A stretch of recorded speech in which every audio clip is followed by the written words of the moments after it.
भारत एक आध्यात्मिक जनस्थान, जेथे अनेक साधू संतांचा वास आहे. याच अध्यात्माच्या जोरावर भारत हा भविष्यात विश्वगुरू बनण्याकडे वाटचाल करत आहे. संतांच्या या भूमीत एक तत्वदर्शी संत सध्या भारतातच नाही तर जगभरात प्रसिद्ध होत आहे. ते संत म्हणजे जगद्गुरू तत्वदर्शी संत रामपालजी महाराज. संत रामपालजी महाराज यांचे भारतातच नाही तर जगभरात अनुयायी आहेत. अशा या महान संतांचे आश्रम आपल्या महाराष्ट्रात अहिल्यानगर जिल्ह्यातील पारनेर तालुक्यात धवळपुरी गावाजवळ होत आहे. तर आज SA न्यूज महाराष्ट्राची टीम आश्रमात जाऊन पाहणार आहे की कशा प्रकारे आश्रम निर्माण कार्य चालू आहे. तर आता आपण सतलोक आश्रम धवळपुरी इथे पोहोचलेलो आहोत. तिथे अहिल्यानगरमधील पारनेर तालुक्यातील धवळपुरी गावाजवळून फक्त 10 किलोमीटर अंतरावर या सतलोक आश्रम धवळपुरीच्या निर्माणाचं कार्य सुरू आहे. आपण पाहू शकता किती मोठ्या प्रमाणात इथे या आश्रमाच्या निर्माणाचं कार्य सुरू आहे. दर्शको, तुम्ही जाणून असाल की संत रामपालजी महाराज यांचे पूर्ण भारतभरात 11 पेक्षा जास्त आश्रम आहेत. त्यापैकीच एक हे आश्रम आता धवळपुरी येथे बनत आहे. तर याच्या निर्माणाची संपूर्ण माहिती आज आपण घेऊया. तर आपण पाहू शकता इथे खूप मोठ्या प्रमाणात दगड ठेवलेली आहेत आणि कसं तरी काम चालू आहे. आपण यांना विचारत की नेमकं काय काम इथे चालू आहे. तर आपलं नाव? कौशलदास. अच्छा सर, आम्ही पाहू शकतो की इथे मोठ्या प्रमाणात दगड ठेवले आहेत. तर काय नेमकं इथे काम चालू आहे? सर, टॉयलेट बाथरूमचं काम चालू आहे. अच्छा, आणि हे दगड त्याच्यासाठी वापरणार आहे? हो हो. हा एक दगड मला विशिष्ट कलरचा आणि याचा वाटतोय सेक्टरचा. तर हा महाराष्ट्रात तर मिळत नाही, मग कुठून आणलाय का? तर ह्या राजस्थानचे पत्तर आहेत. राजस्थान मधून? राजस्थानवरून आणले. बरोबर. धन्यवाद. तर दर्शको, आपण पाहू शकतात की हा विशिष्ट प्रकारचा दगड स्पेशली राजस्थानवरनं मागवण्यात आलेला आहे. अशा बऱ्याचशा कन्स्ट्रक्शनचे काम इथे चालू आहे. तर आपण पुढेही जाऊयात आणि बघूयात की अजून काय कार्य इथे नेमकं सुरू आहे. तर जसं जसं आपण आतमध्ये येत आहोत तसं तसं मोठ्या प्रमाणात कन्स्ट्रक्शन आपल्याला बघायला मिळतात. इथे एक जण आहेत, आपण त्यांना विचारूयात. सर, आपलं नाव? अक्षय कदम. सर, इथे कसलं कन्स्ट्रक्शन चालू आहे? इथे बाथरूम आणि टॉयलेट बनत आहेत. जे अनुयायी येणार आहेत इथे कार्यक्रमासाठी, त्यांच्यासाठी स्पेशली इथे पुरुषांची बाथरूमची व्यवस्था होणार आहे. अच्छा, पुरुषांसाठी आणि महिलांसाठी वेगळं बाथरूम? हो, पलीकडे महिलांची व्यवस्था, तिथे वेगळं बांधकाम चालू आहे. अच्छा, धन्यवाद. थँक्यू. तर दर्शको, आपण पाहू शकतात की इथे पुरुषांसाठी आणि महिलांसाठी वेगवेगळ्या सुविधा करण्यात आलेल्या आहेत. हे जे कन्स्ट्रक्शन आता चालू आहे ते स्पेशली पुरुषांसाठी आहे. टॉयलेट बाथरूमचं काम इथे आता ग्राउंड लेवलवरती आहे. बेसिक जे आहे ते झालेलं आहे. थोड्याच दिवसात हे आपण पाहू शकतात इतक्या मोठ्या प्रमाणात कामगार लागलेले आहेत. तर लवकरच हे पूर्ण होईल अशी अपेक्षा आहे. तर जे बाथरूमची इथे पुरुषांचं बनवण्याचं काम चालू आहे तिथे ते पाईप लावत आहेत. आपण जरा त्यांच्याशी बोलूयात. सर, नमस्कार. सतसाहेब भगतजी. आपलं नाव? तक्षक दास. इथे तुम्ही पाईप लावतात, नेमकं काय आता काम चालू आहे? हे पाईप ही बाथरूमची सेवा चालू आहे. भक्तांचं बाथरूम आणि टॉयलेट साठी फिटिंग करतोय. सेवा म्हणून फिटिंगचं काम चालू आहे. प्लंबिंग करतात? हो, प्लंबिंगची फिटिंग करतोय. पाईप लाव. हो, सर्व अंडरग्राऊंड फिटिंग करतोय. तर दर्शको, आपण पाहू शकतात की जेवढे पण इथे म्हणजे बाथरूम बनवण्यासाठी नेसेसरी ज्या गोष्टी आहेत, प्लंबिंग आहे, कन्स्ट्रक्शन आहे, हे सिव्हिल वर्क आहे, त्यासाठी प्रत्येक सेवेदार इथे नेमलेले आहेत. प्रत्येकाला वेगवेगळे कार्य दिलेलं आहे. त्यामुळे अडचण येत नाही आणि प्रत्येक काम फास्ट होत आहे. तर आता इथे जी सीवेज सिस्टीम आहे, ड्रेनेज लाईन आहे, त्याचं काम चालू आहे. आपण यांच्याशी जरा माहिती जाणून. सर, नमस्कार. हा, सतसाहेब. आपलं नाव? उत्तमदास साळुंके. सर, आता इथे हे ड्रेनेजचे कनेक्शन चालू आहे, तर हे किती बाथरूम्स असणार आहे, कसं असणार आहे, त्याबद्दल जरा मला माहिती. इथं जे बाथरूमचं टॉयलेटचं काम चालू आहे, इथं कमीत कमी 900 टॉयलेट बाथरूम होणारे डबल एकावरती एकावर एक राहणार आहे याच्यामध्ये. आणि त्यासाठी हे चेंबर वगैरेचं सगळं काम चालू आहे याच्यामध्ये. इथे किती लोक आहेत आता सध्या काम? आता इथं कमीत कमी 300-400 लोक, इथं 250 लोक काम करते. इथं सेवा करते सगळे महाराष्ट्रामधले. कोणी नाशिक, महाराष्ट्र, नंदुरबार, धुळे, जळगाव वगैरे प्रत्येक पुणा वगैरे ते सेवादार येत आहे. कोणता पण मोबदला न घेता इथं सेवा करताय. आणि हे सगळे अनुयायी आहेत का सर? हा, हे सर्व संत रामपालजी महाराजांचे अनुयायी फ्री ऑफ कॉस्ट मध्ये सेवा करताय. धन्यवाद. तर दर्शको, आपण पाहू शकतात हा जोश जो आहे संत रामपालजी महाराजांच्या अनुयायांचा आपल्याला दिसत आहे. हे जे सेवा ते निशुल्क करत आहेत. 93 एकर मध्ये हे पूर्ण आश्रम बनत आहे. तर या भव्य अशा आश्रमच्या एका ठिकाणी आपण येऊन पोहोचलेलो आहोत. इथे मोठ्या प्रमाणात कन्स्ट्रक्शन चालू आहेत. आपण पाहू शकतात RMC व्हेकल इथे आणलेलं आहे कन्स्ट्रक्शनसाठी. इथे आपण यांना विचारूया की नेमकं कसलं कन्स्ट्रक्शन इथे होत आहे. सर नमस्कार. हा नमस्कार. आपलं नाव? योगेश दास. सर इथे कसलं कन्स्ट्रक्शन आहे? इथे RMC गाडीने कॉलम भरण्याची सेवा चालू आहे. इथं मायांसाठी टॉयलेट बाथरूम मोठ्या प्रमाणात बनणार आहे. महिलांसाठी. हा महिलांसाठी. हा धन्यवाद. धन्यवाद. तर दर्शको आपण पाहू शकतात की महिलांसाठी इथे मोठ्या प्रमाणात हे टॉयलेट्स आणि बाथरूम बनवण्याचे इथे हे कन्स्ट्रक्शन चालू आहेत. खूप मोठ्या संख्येने संत रामपालजी महाराज यांचे अनुयायी आहेत, त्यामुळे हे भव्य दिव्य असं मोठ्या प्रमाणात हे वॉशरूमचं काम इथं चालू आहे.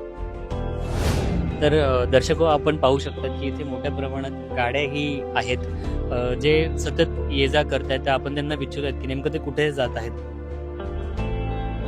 सर एक मिनिट. सर आपलं नाव? माझं नाव अशोक दास माळवे. सर आम्ही बघतोय की तुम्ही बराच वेळ इकडनं जात होते येत होते, तर नेमकं काय तुम्ही करताय ते गाड्या घेऊन? इथं या ढवळपुरीमध्ये सतलोक आश्रम निर्माण होत आहे. त्या निमित्ताने महाराष्ट्रातून पुरे सेवादार इथं येत आहे सेवा करण्यासाठी.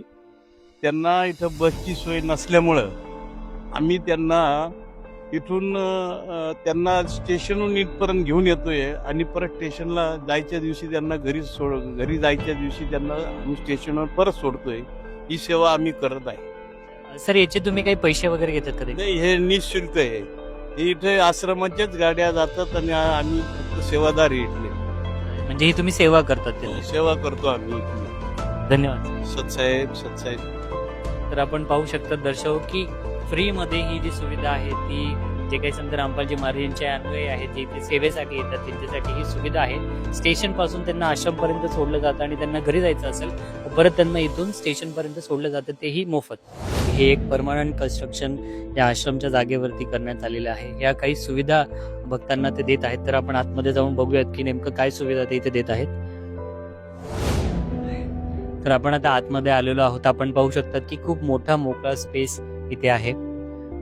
इथे काही जे संत रामपालजी महाराज यांचे अनुयायी आहेत आणि सेवेदार आहेत ते जेवण करत आहेत. ते इथे ही म्हणजे याच्यावरून आपल्याला अंदाज येतो की एवढी मोठी जागा ही त्यांच्या जेवणासाठी आहे. खूप मोठ्या प्रमाणात हे अनुयायी आहेत, ते आता इथे जेवण करून जात आहेत. आपण इथे पाहू शकतो की इथे वितरण होत आहे. जे कोणी इथे जेवायला बसतात सेवेदार त्यांच्यासाठी लागणारे सगळं ग्लास, प्लेट्स आणि बाकीच्या गोष्टी ते इथून वितरित होतात आणि त्यांना जातात. आपण एकट्याशी बोलूया. सर नमस्कार. साहेब. आपलं नाव? भिकाजी. सर इथे काय चालू आहे नेमकं? आता मी बघतोय की इथे काही लोक जेवण करतात, तर हे काय नेमकं इथे? तर इथे जे काही येणारे भाविक आहे ते नवीन आश्रम बनवण्याचं आज ते काम महाराष्ट्रामध्ये पहिल्यांदा चालू आहे आणि हे सगळ्यात मोठं आश्रम चालू आहे. तर याच्यासाठी येणारे भाविक जे श्रमदान आणि स्वतःच्या याच्याने न पैसा देता इथे काम करणारे जे भाविक स्वतः 1 महिना 2 महिना असे काम करण्यासाठी इथे आलेले त्यांच्यासाठी ही आमची सेवा लागलेली आहे. इथे आम्ही हे जेवणाचं रोटी, भात, डाळ जे काय आहे ही आम्हाला इथे सेवा दिलेली ती सेवा आम्ही पार करतो. यांच्याकडलं कुठलाही पैसा घेत नाही, पैसा घेतले जात नाही आणि फ्री मध्ये जेवण. ही सेवा आहे. ही सेवा कुठे पैसे मूल्य दे काहीच इथं चालत नाही. इथे आम्ही स्वतःहून दिलेलं श्रमदान म्हणजे स्वतःच्या याच्याने दिलेला वेळ हा आम्ही याच्यासाठी आश्रमासाठी देत आहे, नवीन निर्मितीसाठी. धन्यवाद सर. धन्यवाद. दर्शक हो, आपण पाहू शकतात की या आश्रम मध्ये कुठलाही एक पैसा लागत नाही कुठल्याही गोष्टीसाठी. इथे चहा फ्री आहे, इथे जेवण फ्री आहे, इथे राहणं फ्री आहे, इथे सगळ्या गोष्टी फ्री आहेत आणि खूप मोठ्या प्रमाणावर तिथे अवेलेबल सुद्धा आहे. असं नाही की कुठे कमी पडतंय, कुठेच काही कमी दिसत नाहीये. आपण अजून आतमध्ये जाऊया. पूर्ण दिवसभर इथे स्वयंपाक बनत असतो आणि भाविकांना ते देत असतात. आपण इथे पाहू शकतात की आता इथे स्वयंपाक घर आहे, इथे स्वयंपाक बनवणं चालू आहे. आपण आतमध्ये जाऊया. तिथे चहा बनतोय. तर या ठिकाणी चहा बनण्याचं काम चालू आहे. एक सेवेदार आहेत ते चहा भरत आहेत. साफसफाईचं काम देखील इथे सुरू आहे. इथे आता सध्या चपाती बनवण्याचं काम चालू आहे.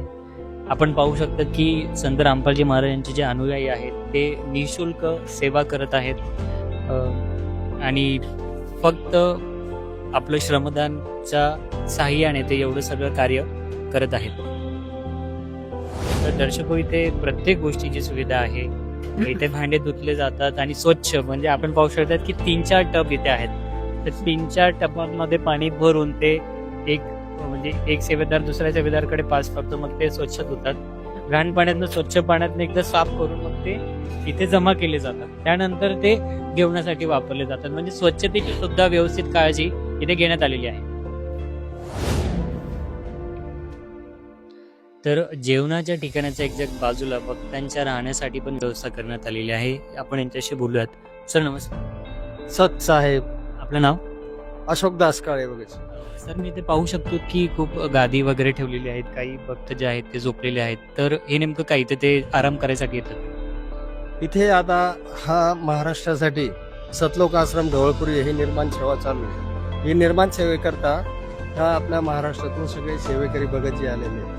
त्यांना राहण्याची व्यवस्था, त्यांना त्यांच्यासाठी गादी आहे, पांघरासाठी दुलाई आहे, की तिकडून सेवा करून आल्यानंतर त्यांना आरामाची गरज असते.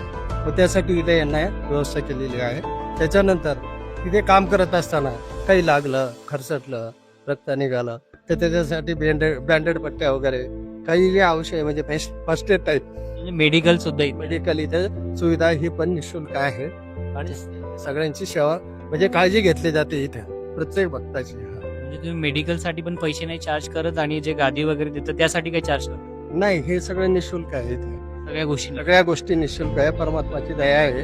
सगळ्या सेवेकऱ्यांसाठी परमात्मा दया करतात. हे निःशुल्क आहे. धन्यवाद. सत्य आहे.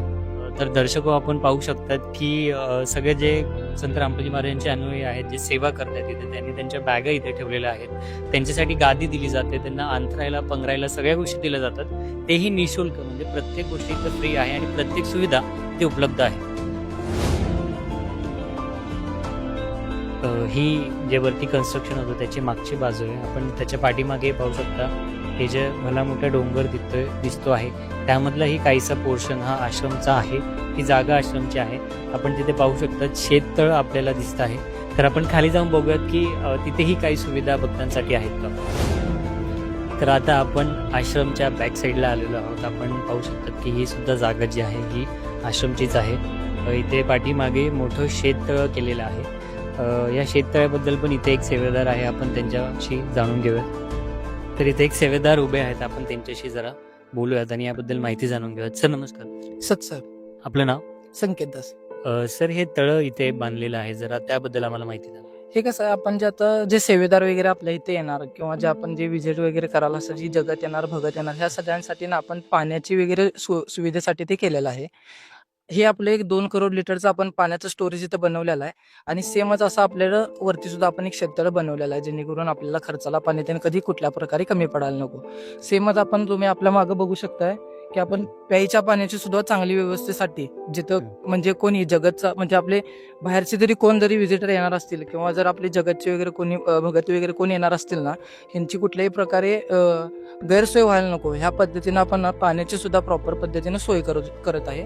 म्हणजे हे फिल्टर लावलेलं आहे? हा, हे पूर्ण आपण ॲक्वाचं फिल्टर इथं आपण बसवलेलं आहे. त्या थ्रू आपल्याला 24 तास आपल्याला प्यायच्या पाण्याची सोय होणार आहे आणि 24 तास आपल्याला खर्चाच्या पाण्याची सुद्धा सोय होणार आहे. म्हणजे हे पाणी इथून वर पोहोचवलं जातं? हा, इथून पाणी डायरेक्ट वरती जाणार आहे आणि खर्चाचं पाणी सुद्धा इथून डायरेक्ट वरती पोहोचवलं जाणार आहे. धन्यवाद. सत साहेब. तर दर्शको आपण पाहू शकतात की किती मोठं शेततळ इथे बनवण्यात आलेलं आहे. पिण्याच्या पाण्याची ही सुविधा करण्यात आलेली आहे. सोबतच फिल्टर इथे लावण्यात आलेलं आहे. हे फिल्टर यासाठी की हे पाणी स्वच्छ करून ते टाक्यांमध्ये फिल करून मोटरच्या साह्याने ते वर त्या आश्रमपर्यंत पोहोचवलं जातं आणि प्रत्येक नळाला तिथे पाणी येतं. तर आपण आता सगळ्या गोष्टी कव्हर करत वरती पोहोचलेलो आहोत. आपण इथून पाहू शकतात की किती मोठी जागा ही आश्रमची आहे. आम्ही असं ऐकलं की हा पूर्ण डोंगर होता. हा डोंगर फोडून ही पूर्ण जागा प्लेन करण्यात आलेली आहे. आपण पाहू शकता ठिकठिकाणी कन्स्ट्रक्शन चालू आहे. टॉयलेट बाथरूमचं चालू आहे, महिलांसाठी पुरुषांसाठी वेगळं चालू आहे. आपण सगळं बघितलं आणि आता ही जी इतकी मोठी जागा आहे इथेही भविष्यात कन्स्ट्रक्शन होऊ शकण्याचे चान्सेस आहेत असं आम्हाला माहिती मिळाली आहे. तर हे भव्य मोठं आश्रम संत रामपालजी महाराजांचं ढवळपुरी इथे बनत आहे.